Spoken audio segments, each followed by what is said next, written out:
Howdy, everyone. My name's Nicholas, and welcome to the Headliner PodPod. We're a show about podcasts featuring podcasts by podcasters that's hosted by people who help podcasters with their podcasting. On each episode, a few of us folks over at Headliner sit down to play a game that centers around listening to randomly selected clips from over 500 show submissions we've gotten from podcasters. Why? Well, in order to find what we call Pod Zero. Here are the rules.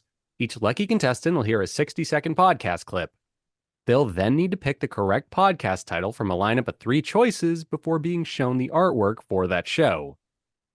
Before we get this show on the road, though, let's say hi to each of our contestants for today. Starting with Prateek. Hey, everyone. Next, we have Kristy. In honor of Jesse not being here, wahoo! And we have Oliver. Just happy to be here, everybody. Let's get guessing. We also have Max, who's not here at the moment. I'm really hoping he makes like a triumphant third act reveal, though, sort of like Bill Murray at the end of Space Jam, but fingers crossed that actually happens. Anyway, we also have Elissa, who's just so done with me already. I wouldn't say that, but, you know. You wouldn't, but I would. Okay, well, one of us will admit it. Anyways, today I have, it's not so much of an ad read, but more of a product update. But anyways, our manual audiogram flow just got a little bit better. While making a full episode for YouTube, you can now automatically call in Eddie to transcribe and create a promo pack for your podcast while we process your audiogram. So what this means is that you'll have everything you'll need to create a fully optimized podcast video that is ready for upload in just a few clicks and at no additional cost to you. Okay, awesome. That sounds so convenient and helpful and like multitasking, which we love in a world where there's too much to do and not enough time to do it. So awesome. That being said, let's just dive right into things. Prateek, would you like to be our first contestant? I'm ready. Okay, great. Alrighty. Eyes are closed. This is a good start here. I just want to say thank you for your time today and helping me kind of work out sort of changes to my format. I really appreciate this because I know sometimes it can be a case of oh my god, it's changing the format. Is this even going to work? And it's no. I think I'm here for it. Obviously, there's lots of changes to the format happening over these next few weeks and whatnot. But one thing that I do not want to change, that I absolutely love ending every single interview with, is my questionnaire. So these questions always close us out, and they come from the Frost questionnaire, which were later adapted by Bernard Pivot, later by the late great James Lipton, who is my just inspiration alongside Terry Goss and Michael Parkinson. And now I present my, oh my god, there's something behind you, adaptation. You got me. Look at you. I got you. Yeah, that's my best one. Yeah. Question 1. Did anyone else think something was actually behind him? Because, Yeah, I felt my eyes dilate. yeah, I thought like something really bad was about to happen. Like we just hear screaming and it cuts out like a log entry in a video game. Yeah, that's pretty good. I didn't pre-screen any of these, so I was just as shocked as you all. That was actually the intro to the episode, and the next like 30 minutes of it is just whatever happened after someone snuck up on him. Yeah, I was going to say, I think I have no idea what this clip/podcast is about. So it's basically going in blind. So let's do choices. These titles have nothing to do with what we just heard. I'm saying as much, if anything, they're the antithesis of what we just heard. Exactly what I'm expecting. Okay, so here are your options. Number 1, Tom meets interesting people. I hope it's that, man. That's so good. Right before he gets murdered. It's only downhill from there, by the way. So number 2 is perfect happiness, greatest fear, and deplorable traits.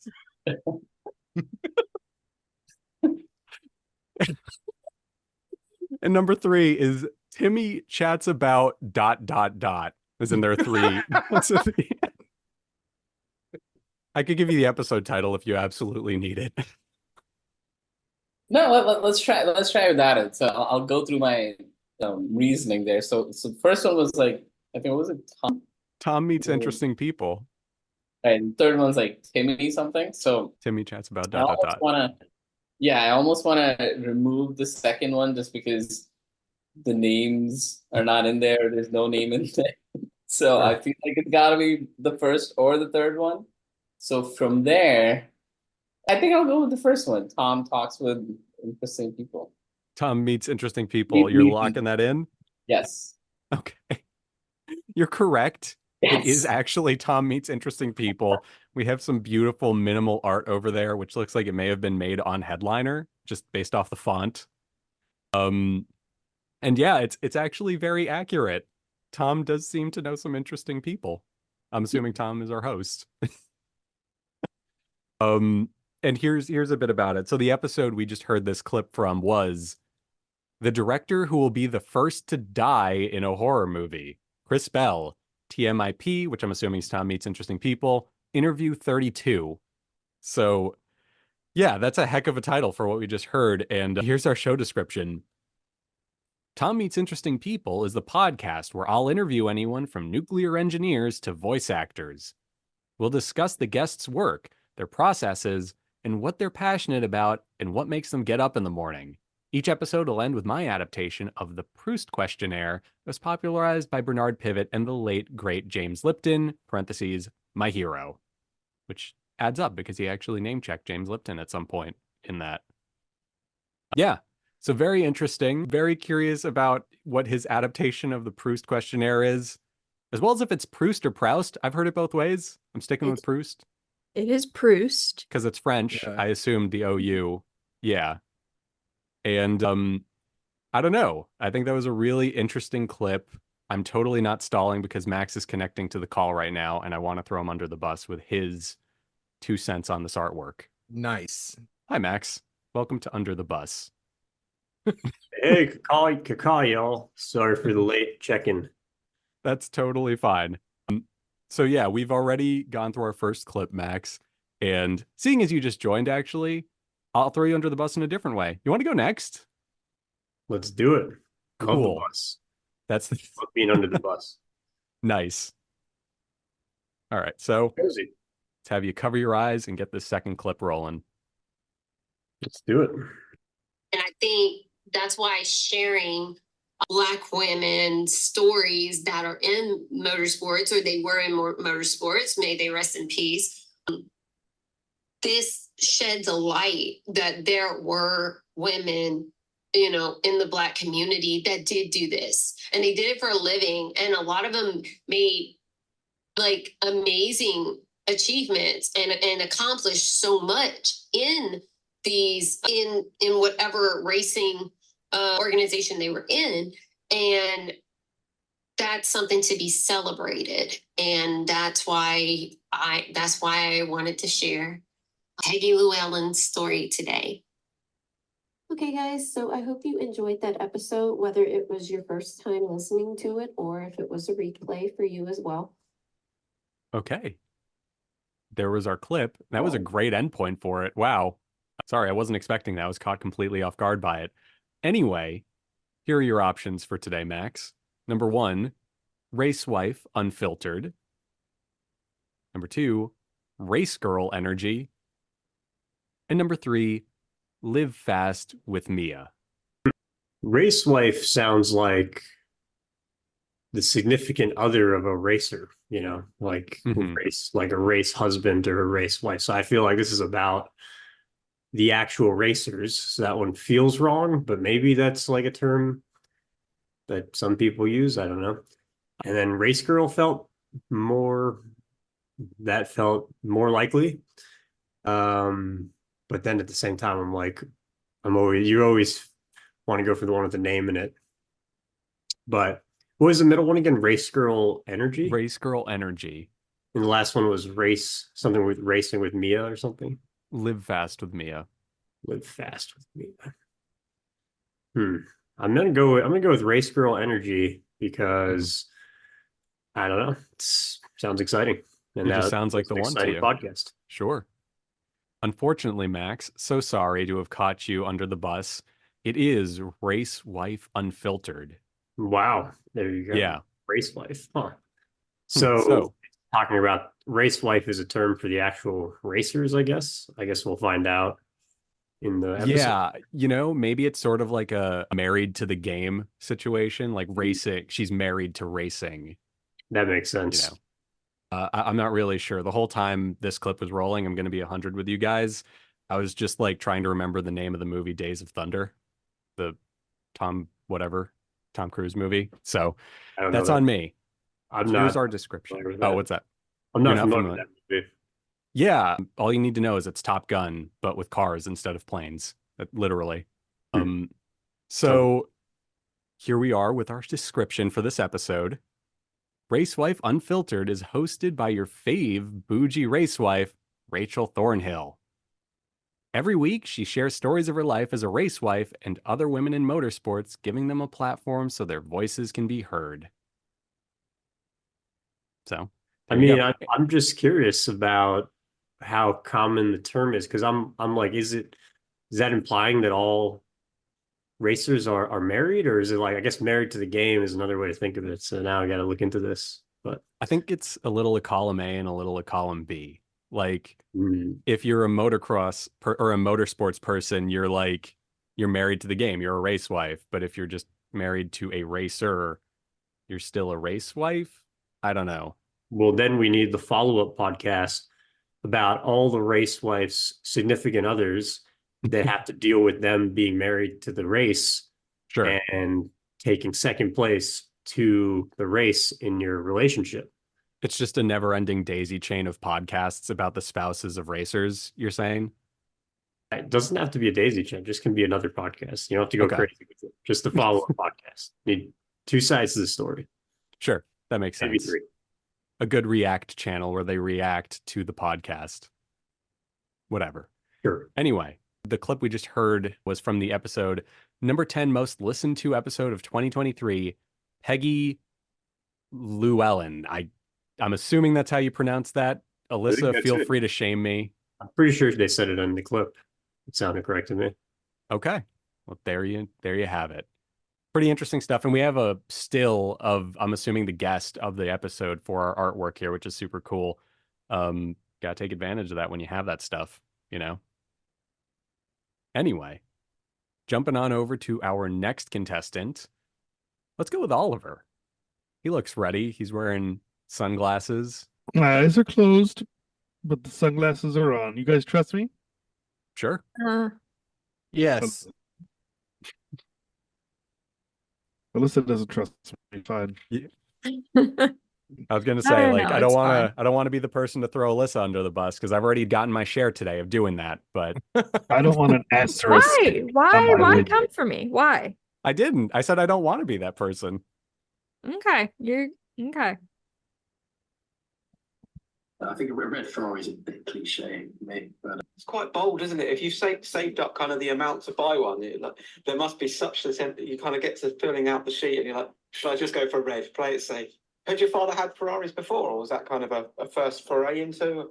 I think that's the only Ferrari I've had. But the other car, which definitely I have a huge amount of memories and affinity, is old Range Rovers, like the classic style Range Rovers. Okay. And as a kid, like doing a lot of journeys with my family, they had the armrests in the back seats. Yeah. And my father had an LSC Range Rover, I remember, in the early 90s. And in the back, you not just had the armrests in the middle, you had an armrest on the left, and there's like a 5-year-old. It was like being on a throne. You had your arms right down. And ever since then, I've had quite a few different classic Range Rovers. And I think, again, it's these early memories, which I think really, maybe subconsciously go into your mind. Okay. There was our clip. Wow. And here are our titles for today. Number 1, My Dad's Car Podcast.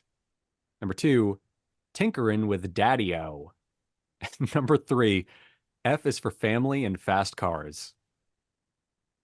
Oh boy. Blatant references to Fast and the Furious. Which I think those were genuine car enthusiasts that probably were into cars before Fast and the Furious came out. So let's knock out the third one. And now the first two had daddy in the titles. Okay, so what was the first one? The Daddy Issues podcast, Carcast? My dad's car podcast. My dad's car podcast. Okay, and what's the next one? Tinkering with Daddy-O. Ooh. Here's the thing. If I know something about people from the UK, I know that they love the 1950s American music scene. They love it. So I'm going to go ahead and say that even though all signs in those clips pointed to number one being the correct answer, I'm going to go ahead and choose number two for the win. How do we do, Nicholas? Not great, boss. Uh-oh. It was my dad's car podcast. All signs pointed to the right one. Who would have thought? I'm so glad you picked the second one because I might have picked it, but that's just because I love 50s lingo. Apparently I'm British. I don't know. I don't even know if they do like that or not. I just hope that... Who knows? I mean, we'll never find out unless somebody British that listens to this just is like, you guys are ridiculous. We don't have a thing for the 50s in America. Yeah, I mean, I think the clip was basically them saying, "Oh, I remember being in my dad's car, and that's why I like Range Rovers." And the other guy was like, "Well, my daddy drove a Ferrari." And he was like, "Well, my daddy drove a Nissan." Awesome. There you have it. I like the artwork. Yeah, it's cool. Cool artwork. Simple and clean. Kind of looks like a logo you'd have in the front of a car. Almost. I don't know. That's just me. Anyway, the clip we just listened to was from the episode Charles Clegg from Custodian, Bristol catching fire, Ferrari with a back seat, and Range Rovers, season 3, episode 6. And our show description is a discussion with invited guests about their personal relationships with automotive nostalgia. Despite the title, it doesn't even matter if the topic of discussion is their dad's car or not. It could be their mom's, their grand's, parents, guardians, or even neighbors. If it made an impression, we want to talk about it. So, there you go. I guess in its own way, Tinkering with Daddy-O is more accurate to the show. I don't know. That's just me because they said nostalgia. So Daddy-O feels apt. I mean, I see the logo. I'm not convinced the Daddy-O isn't the actual name and this is all a ruse. It's a scratch off. If you scratch your screen hard enough, it changes to Daddy-O. Yeah. Yeah, so there you have it. Interesting clip. I'm not a car guy, but if I were, I'd probably stick around for this show. Jumping on forward, I believe, Kristy, you're up next. Woohoo. So let's see what happens. All right. Where's my... Oh, no Nice. calendar this time? Is that a dungeon chart? Yeah, I got this Fancy. from my Christmas present from my campaign. Cool. Anyways, here's your clip. People usually are wondering why it took me 14 years to write the book. But really, the first 9 years was more so about doing research. And I took all these groups of students to go visit Warren. And we had Q&A sessions with them. So I was able to get all that primary research and put that into the book. All new back in your book, yes. And so, and I wrote like 5 articles while I was doing all of this. The first 9 years, I had no idea I was going to write a book on Warren Buffett. And what prompted that? What made you click and go, I need to... You really have to be kind of, I don't know what the right word is. Have you ever written a book before? Yes, I actually taught college for 10 years. So. Oh, all right. I wanted to hear the rest of that thought. Honestly, that was kind of there was a little tension in that room. Yeah, I wanted to see what happened. Was someone behind another person? Like, yeah, what's the story? Yeah, that was. I feel like if I was in the room, I'd be like, "Oh, this is getting a little awkward." They're flexing. Just you cringing behind the audio mixer, like, Ooh. oh God, here we go. Oh God. Yep, he's picking up a chair. Okay, so our titles for this show, Kristy, are number 1, The Grow Wealth Experience. Number 2, Mo Money, Mo Problems with Christopher Wallace. And number 3, Investing in Yourself. Someone's screwing with me because I don't think the Mo Money, Mo Problems would be the name of that. But the problem is whoever wrote this added a name to it. And I'm like, Is that an interesting enough name to have just made up on the spot? Maybe it just has Chris Wallace in it and you brought it into that. The Grow Wealth Experience. I'm going to do that one. Okay. The Grow Wealth Experience is correct. Yes! You got it. Yes! Amazing. I'm here for the enthusiasm about getting it right. Yes. I've gotten so many wrong, Nick. Yeah, I mean, that'll do. I was going to say you're giving off like you just got picked to be on the Price is Right energy. Yeah, and, that was I'm here for it. that's first draft energy. This is I'm feeling good. I'm feeling good. I think I'm like 2 for 2. I wasn't on last week, but the week before, I think I got that one right as well. Yeah, I think so. I'm gonna be, I'm feeling pretty good. The episode that we just heard that excerpt from was Uncovering Warren Buffett, Entrepreneur and Investor. Here's our show description. Bringing you the top business leaders, entrepreneurs, and influencers from around the world to help empower you to build your best financial life. So, there you have it. And our artwork is very clean. Just a simple, looks like an image of an office building or something with our title and a nice little multiply blend mode over everything for a blue hue. How pretty. Jumping on over, we have one clip left. And seeing as there are 4 of you, let's just have you all fight it out. Let's do it. Let's prepare the octagon. I would like to say while I pull up this clip, Christopher Wallace is the actual name of the Notorious B.I.G. So. Oh, fun! That's awesome. That's good. Oh, fun. I'm so disappointed that nobody called you out on that. It's okay. I can see you writing that and like having like this moment where you like do the I'll pat myself. Props to me. Good job. Good job. Okay. Are all eyes closed? Not yet. Okay, yeah, you're good now. Okay, sick. We can talk about this a little later, but the Fed has said we will cut rates 3 times as our base case scenario. But the markets today are saying something different. They're saying 6 times, 150, 1.5%. So at the end of the day, the Fed is going to be our friend. That's good for the markets. Our second theme is that the economy cools into a soft landing. So a soft landing is just so we're all on the same page. A soft landing is when the Fed raises rates, but does not put the economy into a recession. We think, I hate saying this, I don't usually say this, but the Fed is actually doing a great job. They've raised rates just right to slow the economy down. I think the key point is that even if we have a recession, it's going to be very mild. And the reason I say this is because you look at areas of recession today, housing, manufacturing, autos, they've all stabilized or even started to bounce back a little bit. Building permits are picking up. Auto sales are picking up. Also you're seeing manufacturing, which is sort of in the doldrums for the last 14 months. It's stabilizing, though at low levels. Okay, there was your clip. And at the risk of making a very exceedingly lame joke, actually, a soft landing is when the economy uses a parachute. And let's just move on. Here's our titles. Thank you for nobody laughing at that. I would have felt like they were all pity laughs. I was laughing on mute, Nicholas. Don't worry. Yeah, all of us were like, thank you. No, I don't need your pity. Says every time he talks about it. Really?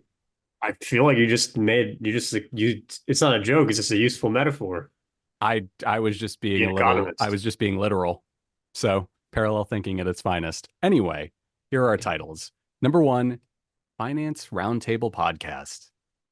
Number 2, Scarcity and Supply. And number 3, Mo Money, Mo Problems with Mikhail G. Scott. Oh man, if it's actually that one too, that'd be so good. Like, what a trick. I think it's number 1. I think it's number 1 too. I think it's number 1. Yeah, it feels so like proper, like they're just talking something serious. But they're talking about the economy, where if there are in fact more problems, it's probably because there's more money. If it's number 3, you're gonna Moriarty like the whole thing. Does it change your mind if I had a typo and it was supposed to be Michael G. Scott in the last thing, not Mikhail? Not Mikhail. Yeah, that was. Which I almost read. We knew that. We all sensed that, I think. Oh, okay. You guys didn't think I just got spontaneous concussion and just misread it? I mean, Kristy, Did the table they were sitting at sound round? I thought that they were recording in a closet. So, I mean, but it was like a closet of like a three-story house. So, people that talk about the economy, usually pretty well built houses. People aren't talking those in bad apartments. Right. So Got it. A round closet potentially. Yeah, round closet. Definitely maybe a walk-in. Their closets can fit round tables inside of them. Uh-huh. How nice their closets are. Yes. Yeah. Okay. Well, I'm going to go with option 1. Finance Roundtable Podcast is correct. Nice. Y'all have done it. You did it, guys. We're really tapping into the vein here. Like, this feels good. Kristy's getting the taste for winning. It's Yeah, changing no, him. I Does mean, anyone notice that? Yeah, dude. He's back from changed, vacation. He's well rested. The power's going straight to my head. The last thing anyone wants to hear somebody say while they're laughing, by the way. So there you have it, Finance Roundtable Podcast. This was from episode 13, Grasping Economic Twists and Election Uncertainty with Gene Goldman. And lock yourself in, because we've got a doozy of a description, and I'm sure to flub it at least 12 times, because there are a lot of acronyms in here. Join Professor Jacob Gold, Michael Kochel, and Kelvin Gold as they host a monthly podcast titled Finance Roundtable. The super casual roundtable conversation will cover current economic and business news, what's happening at there it is already. What's happening at JG&A, personal finance tips, pop culture, and much more. If you've ever wondered what is talked about between financial professionals and what goes through our minds when we're off the clock, then you'll want to check the podcast out. Jacob Gold and Michael Kochel, financial advisors offering securities and advisory services through Cetera Advisor Networks LLC, parentheses, doing insurance business in California as CFGAN Insurance Agency LLC. I don't think you need to read this part. Yeah, I think this is just all legal stuff at this point. We're just going to cut it off there. But there is a caveat at the bottom that they are not representative and may not give legal or tax advice. Yes. Not financial advice. Do your Financial research. advice. Exactly. There you have it. So that's the podcast. And I actually recognize this podcast. Wow. I just looked at the artwork. So yeah, pretty cool stuff all around. And I'm also just a sucker for podcast art that uses caricatures of the hosts. It's just fun. It's playful. And this podcast will teach you how to make enough money to have a closet that you can fit a round table in to record your podcast. So yes, exactly. Probably a good thing to listen to if that's your goal. That's actually the center of my vision board for the year, Max. So thank you. Like dead center, it actually just has the words, get a round table that can fit into a walk-in closet. No, you have it backwards. You don't want to find a table small enough. I'm just tempering my expectations because the other one's unrealistic. Oh, okay. No, you're going to listen to this podcast and it will change your financial projection. Okay. Dream big, Nicholas. Yeah, that's true. Okay. That was actually on the vision board too. It was in the very bottom right corner. Your table has to fit more than a cup on it. You can't just find a little pedestal that's round and put a cup on it and say you've achieved your goal of your round table in your closet. That's too low. We know you can do better than that. Okay. I can do this. Can we just like shift the podcast into this now? Just me getting my life in order. Yeah. Anyway, there you have it, everybody. Those were our clips for today. Thanks for playing. Join us next week when Kristy develops supernatural powers because he's gotten the third one right in a row. Yes. And yeah, thanks for listening. So, bye.